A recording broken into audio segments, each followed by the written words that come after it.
India Legal presents Courts Roundup.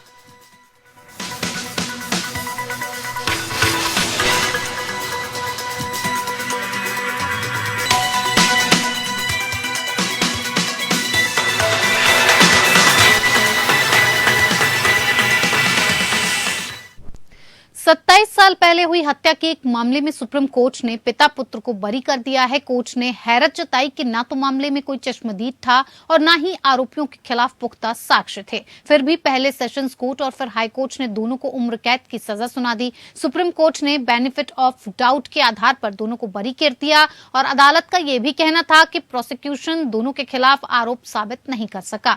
Justice Ram Subramaniam और justice Pankaj Mittal की bench ने अपने फैसले में कहा कि न तो सेशंस कोर्ट और न ही हाई कोर्ट ने मामले के अहम पहलुओं को देखा। सुप्रीम कोर्ट में पिता पुत्र ने 2011 में अपील दायर की थी। 12 साल की सुनवाई के बाद अदालत ने अपना फैसला सुनाया। मामले के मुताबिक उत्तराखंड जो उस दौरान यूपी था, वहां ये वारदात हुई थी। अल्ताफ हुसैन का मोहम्मद मुस्लिम और शमशाद से जमीन को लेकर विवाद था। एक दिन अल्ताफ अपनी साइकिल पर बेटे और भतीजे के साथ कहीं जा रहा था। उसी दौरान दो लोग आए और धारदार हथियारों से अल्ताफ पर हमला कर दिया। 1995 में ये वारदात हुई थी। पुलिस की थ्योरी के मुताबिक आरोपी अपनी साइकिल और कंबल छोड़कर जंगल की तरफ भाग निकले। 4 अगस्त 1995 को पुलिस ने हत्या को लेकर केस दर्ज किया, लेकिन कोर्ट में पुलिस ने अपनी रिपोर्ट 4 दिन बाद भेजी। विवेचना अधिकारी ने साइकिल और कंबल मौके से बरामद कर लिया था, लेकिन दोनों ही चीजें कभी भी कोर्ट में पेश नहीं की जा सकी। आरोपियों ने ट्रायल के दौरान खुद को बेकसूर बताया, लेकिन सेशंस कोर्ट ने 25 अप्रैल 1998 को दोनों को उम्र कैद की सजा सुना दी। 10 सितंबर 2010 को हाई कोर्ट ने भी सेशंस कोर्ट के फैसले को बहाल रखा और उसके बाद आरोपियों ने सुप्रीम कोर्ट में गुहार लगाई। सुप्रीम कोर्ट ने सुनवाई के दौरान माना कि अल्ताफ हुसैन के बेटे और भतीजे का व्यवहार काफी हैरानी भरा था। उन्होंने अल्ताफ को बचाने की कोशिश ही नहीं की। पुलिस का बर्ताव भी सुप्रीम कोर्ट को ठीक नहीं लगा। अल्ताफ को अस्पताल तो ले जाया नहीं गया, लेकिन केस तुरंत दर्ज कर दिया गया।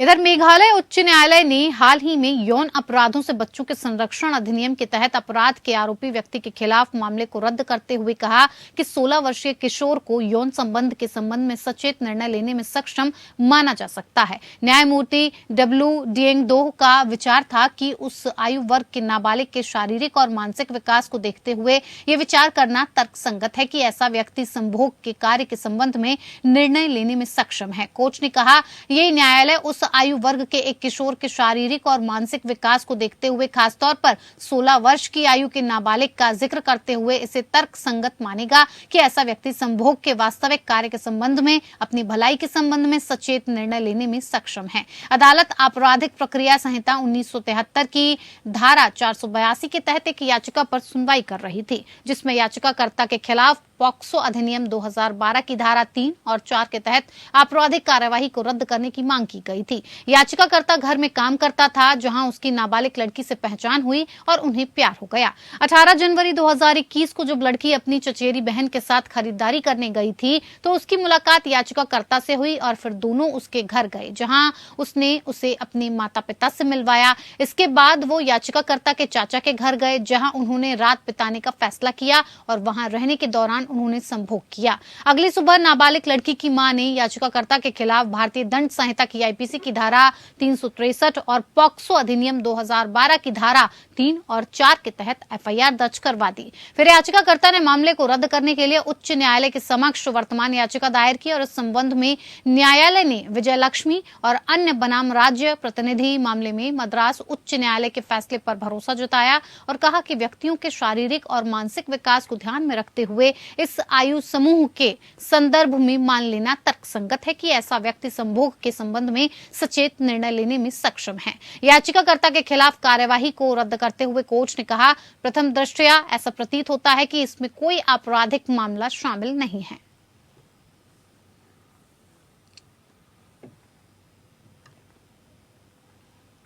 इधर केरल उच्च न्यायालय ने मीडिया से अदालती मामलों विशेषकर मामलों की सुनवाई के दौरान न्यायाधीशों द्वारा की गई मौखिक टिप्पणियों पर रिपोर्टिंग करते समय सावधानी बरतने का आग्रह किया है। न्यायमूर्ति ए.के. जयशंकरन नाम्बियार और न्यायमूर्ति मोहम्मद नियाज की खंडपीठ ने कहा कि प्रेस को उस नुकसान के प्रति सचेत रहना चाहिए जो अक्सर न्यायाधीशों की मौखिक टिप्पणियों पर आधारित मीडिया की अनुचित टिप्पणियों से वादकारियों को हो सकता है।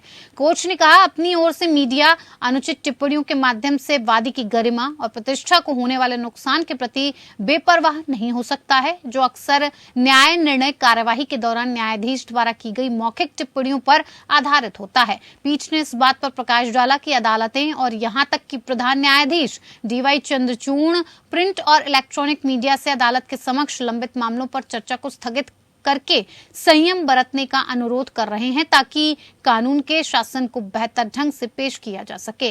पीठ ने यह भी कहा कि निजता का अधिकार जिसे मौलिक अधिकार के रूप में मान्यता दी गई है में प्रेस सहित अन्य निजी नागरिकों के कार्यों से सुरक्षा शामिल है। इसीलिए इसने मीडिया से समाचार रिपोर्टिंग करते समय जिम्मेदार पत्रकारिता आचरण की संहिता अपनाने का आग्रह किया। खंडपीठ की टिप्पणियां प्रिया वर्गीस द्वारा एकल न्यायाधीश के आदेश के खिलाफ दायर की गई अपील पर आई जिसमें कन्नूर विश्वविद्यालय को एसोसिएट प्रोफेसर के रूप में नियुक्त करने के लिए उसकी साख की फिर से जांच करने का निर्देश दिया गया था और इस मामले ने मीडिया का काफी ध्यान खींचा था क्योंकि वर्गीस की शादी के रागेश से हुई थी जो मुख्यमंत्री पिनराई विजयन के निजी सचिव हैं।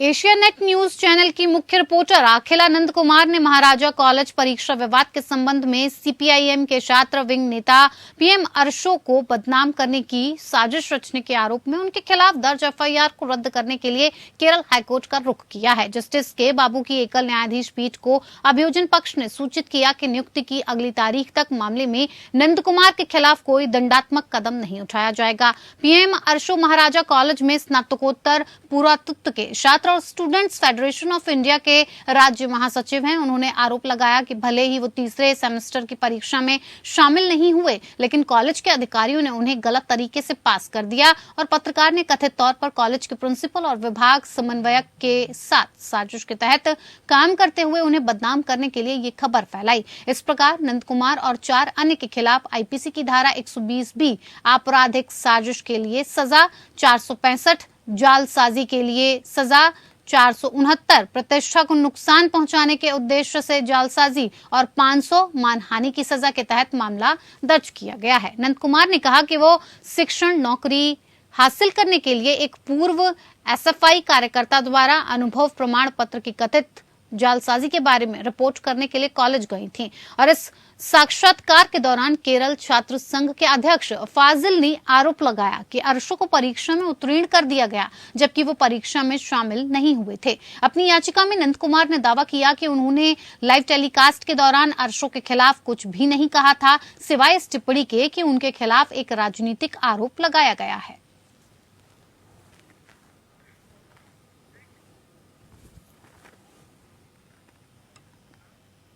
कर्नाटक उच्च न्यायालय ने हाल ही में पूरे कर्नाटक के स्कूलों में उचित शौचालय और पीने के पानी की सुविधाओं की कमी पर गहरी नाराजगी व्यक्त की और राज्य सरकार को इसके निवारण के लिए शीघ्र कार्रवाई करने का निर्देश दिया।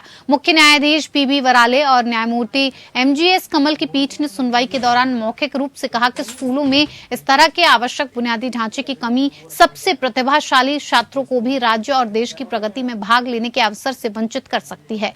कोर्ट ने टिप्पणी की कि ये वास्तव में हमें पीड़ा पहुंचाता है। पिछली बार भी हमने देखा था कि एक तरफ वे भाग्यशाली हैं जिनके पास सभी आधुनिक तकनीकी और गैजेट्स और शुद्ध पानी और न जाने क्या-क्या वाले स्कूलों की सुविधाएं हैं। केवल इस संवेदनहीन दृष्टिकोण के कारण कोई ऐसा व्यक्ति हो सकता है अपने बच्चों को स्कूल में पढ़ाने की चाहत उस गरीब माता पिता के लिए एक सपना बन जाती है। न्यायालय ने सरकार को इन सुविधाओं की उपलब्धता के संबंध में राज्य के स्कूलों में एक नया सर्वेक्षण करने और 2 सप्ताह के भीतर पीने के पानी की कमी को दूर करने के लिए कार्रवाई करने का भी निर्देश दिया। कोच ने कहा, हम ये स्पष्ट करते हैं कि सर्वेक्षण के दौरान अगर कमियां बताई जाती हैं तो राज्य सरकार तुरंत सुधार के उपाय कर सकती है। यह आदेश प्राथमिक शिक्षा के लिए बच्चों के मौलिक अधिकार के कथित उल्लंघन के संबंध में शुरू की गई स्वतः संज्ञान कार्यवाही में एमिकस क्यूरी द्वारा प्रस्तुत एक रिपोर्ट की जांच के बाद पारित किया गया था। जब बेंच ने शिक्षा विभाग के अधिकारियों द्वारा दिखाए गए स्कूलों की छवियों और रिपोर्ट्स की जांच की तो उस स्कूलों में बुनियादी सुविधाओं में कई खामियां मिली। आदेश में कहा गया, जाहिर तौर पर यह दिखाने का प्रयास किया गया है कि अब केवल 38 स्कूलों में शौचालय की सुविधा उपलब्ध नहीं है और सभी स्कूलों में पीने का पानी उपलब्ध है। न्यायालय ने आगे कहा कि सुविधाएं आवश्यक मानकों को पूरा नहीं करती और केवल नाम मात्र सुविधाएं थीं। इसके अलावा यह पाया गया कि एक स्कूल में पीने और सफाई के लिए पानी एक परिचारक द्वारा अपने सिर पर ले जाया जाता था और इसके साथ ही मामले को 3 महीने के लिए स्थगित कर दिया गया ताकि नई सर्वेक्षण रिपोर्ट दाखिल की जा सके।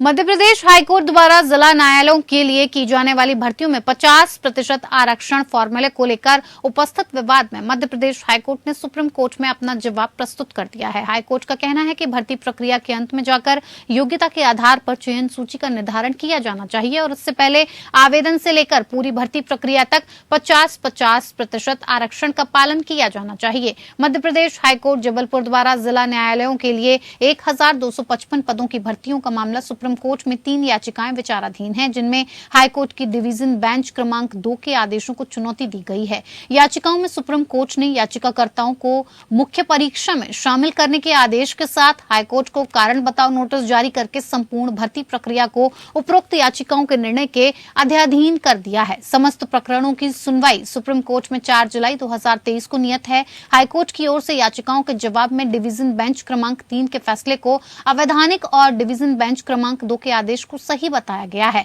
हाईकोर्ट ने अपने जवाब में स्पष्ट लिखा है कि अनारक्षित 50% पदों को अनारक्षित वर्ग के अभ्यर्थियों को रिजर्व कर दिया गया और ओबीसी, SC/ST को उनके निर्धारित आरक्षण के अनुरूप सेलेक्ट किया गया है एवं चयन के अंतिम चरण में आरक्षित वर्ग के प्रतिभावान अभ्यर्थियों को अनारक्षित वर्ग में समायोजित किया जाएगा। जबकि सुप्रीम कोर्ट और हाईकोर्ट जबलपुर की डिवीजन बेंच ने दीपक कुमार पटेल के प्रकरण में स्पष्ट रूप से कहा है कि परीक्षा के प्रत्येक चरण में अनारक्षित पदों को सिर्फ प्रतिभावान अभ्यर्थियों से ही भरा जाएगा।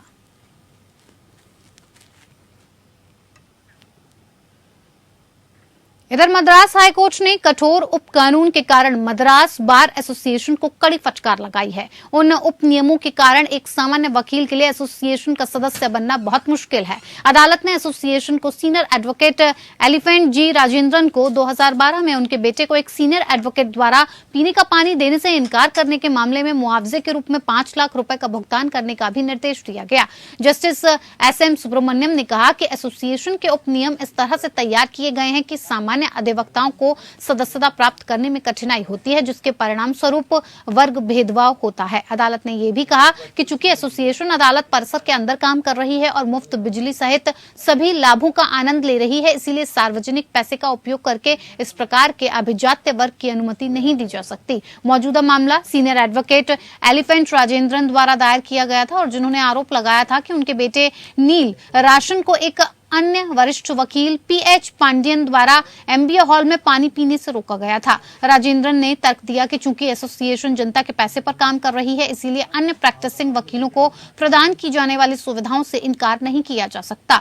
दूसरी ओर एसोसिएशन ने ऐसे सभी आरोपों से इनकार किया और कहा कि पीने का पानी देने से इनकार करने की घटना गलत थी। ये भी प्रस्तुत किया गया कि एसोसिएशन ने तब से प्रैक्टिस करने वाले वकीलों के उपयोग के लिए 2 पानी के डिब्बे लगाए हैं। अदालत ने यह भी कहा कि हम भावी पीढ़ी के वकीलों के लिए एक बुरी मिसाल नहीं छोड़ सकते, ये देखते हुए कि प्रैक्टिस करने वाले वकीलों को केवल सदस्यता के आधार पर पीने के पानी तक पहुंच से वंचित नहीं किया जा सकता है। अदालत ने कहा कि वर्तमान मामला खेदजनक है और बार और बेंच दोनों को ऐसी तुच्छ और अनुचित स्थितियों से बचना चाहिए।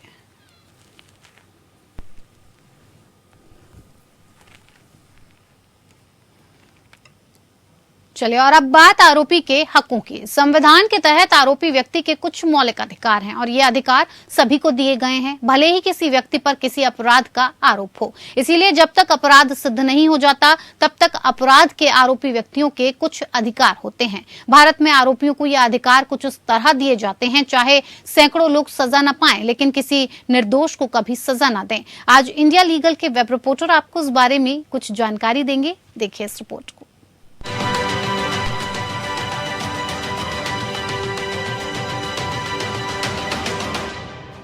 चलिए जानते हैं अरेस्ट किए गए व्यक्ति यानी आरोपी या अक्यूज्ड पर्सन का क्या कुछ अधिकार होते हैं। आरोपी का पूरा हक है जानने का कि उनको किस जुर्म के लिए अरेस्ट किया गया है, यानी कि grounds of arrest under section 50 clause 1 of CrPC. अगर कोई सबऑर्डिनेट ऑफिसर सेक्शन 55 के तहत कोई अरेस्ट करता है तो उस ऑफिसर को एक रिटन ऑर्डर दिखाना पड़ेगा जिसमें लिखा होता है उनके सीनियर ऑफिसर ने सबऑर्डिनेट ऑफिसर को डेजिग्नेट किया है उनको अरेस्ट करने के लिए। विदाउट द रिटन ऑर्डर वो इलीगल माना जाएगा। अरेस्ट के बाद पुलिस आरोपी से सवाल जवाब करते हैं। आरोपी के पास चुप रहने का पूरा अधिकार है, यानी कि राइट टू साइलेंस और सेल्फ इंक्रिमिनेशन जो दिया गया है संविधान के आर्टिकल 20 क्लॉज 3 के अंदर। प्रोसिक्यूशन आरोपी की चुप्पी को उनके खिलाफ यूज नहीं कर सकते हैं।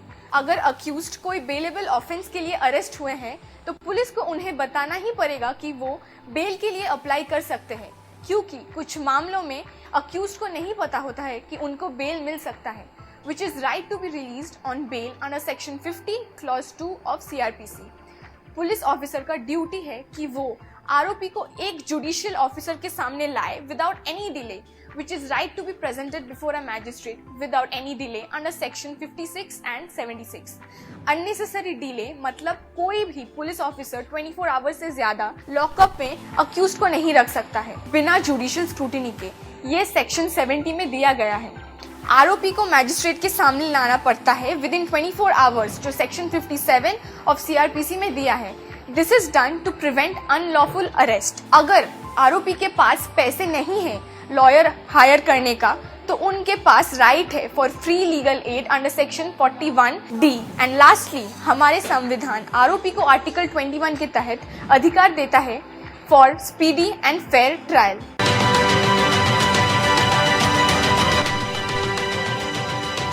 तो सुप्रीम कोर्ट ने हाल ही में तेलंगाना हाईकोर्ट के एक फैसले को बरकरार रखा जिसमें कोर्ट ने हैदरनगर की पैगाह भूमि पर रैयत किसानों के उत्तराधिकारियों के स्वामित्व को बरकरार रखा गया है। जस्टिस वी रामासुब्रमण्यम और जस्टिस पंकज मित्तल की पीठ ने Messrs Trinity infra ventures limited सहित प्रतिद्वंदी अपीलकर्ताओं की ओर से स्वामित्व के दावे को इस आधार पर खारिज कर दिया कि भूमि दिवंगत नवाब खुर्शीद जहां की मृतका संपत्ति थी जिसे हैदराबाद के निजाम द्वारा एक पैगाह के रूप में उन्हें प्रदान किया गया था। 2019 में तेलंगाना हाईकोर्ट की खंडपीठ ने अपने फैसले में कहा था कि अपीलकर्ता ये स्थापित करने में विफल रहे हैं कि हैदरनगर गांव की भूमि खुर्शीद जहां पैगाह की मातृका संपत्ति है, जिनसे वो 1963 में हैदराबाद हाईकोर्ट द्वारा पारित एक प्रारंभिक डिक्री के तहत का स्वामित्व का दावा कर रहे थे। खुर्शीद जहां के परिवार के सदस्यों के बीच बंटवारे के एक वाद में ट्रायल जज के रूप में बैठे हाईकोर्ट के सिंगल जज ने वाद के कुछ पक्षों के बीच हुए समझौते के आधार पर उक्त प्रारंभिक डिक्री पारित की थी।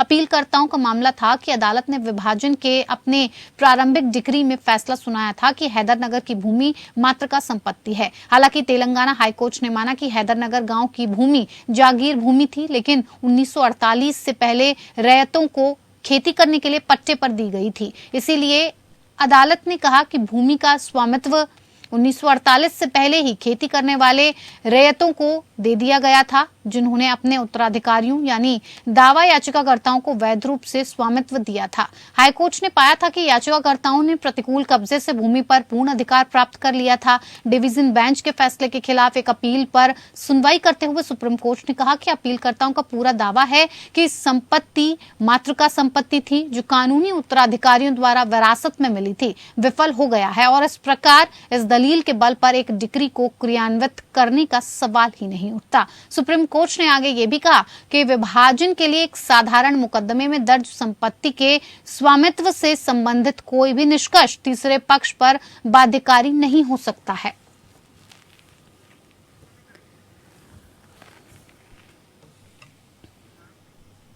चलिए फिलहाल कोर्ट्स राउंडअप में मेरे साथ इतना ही। नमस्कार। India Legal presents Courts Roundup.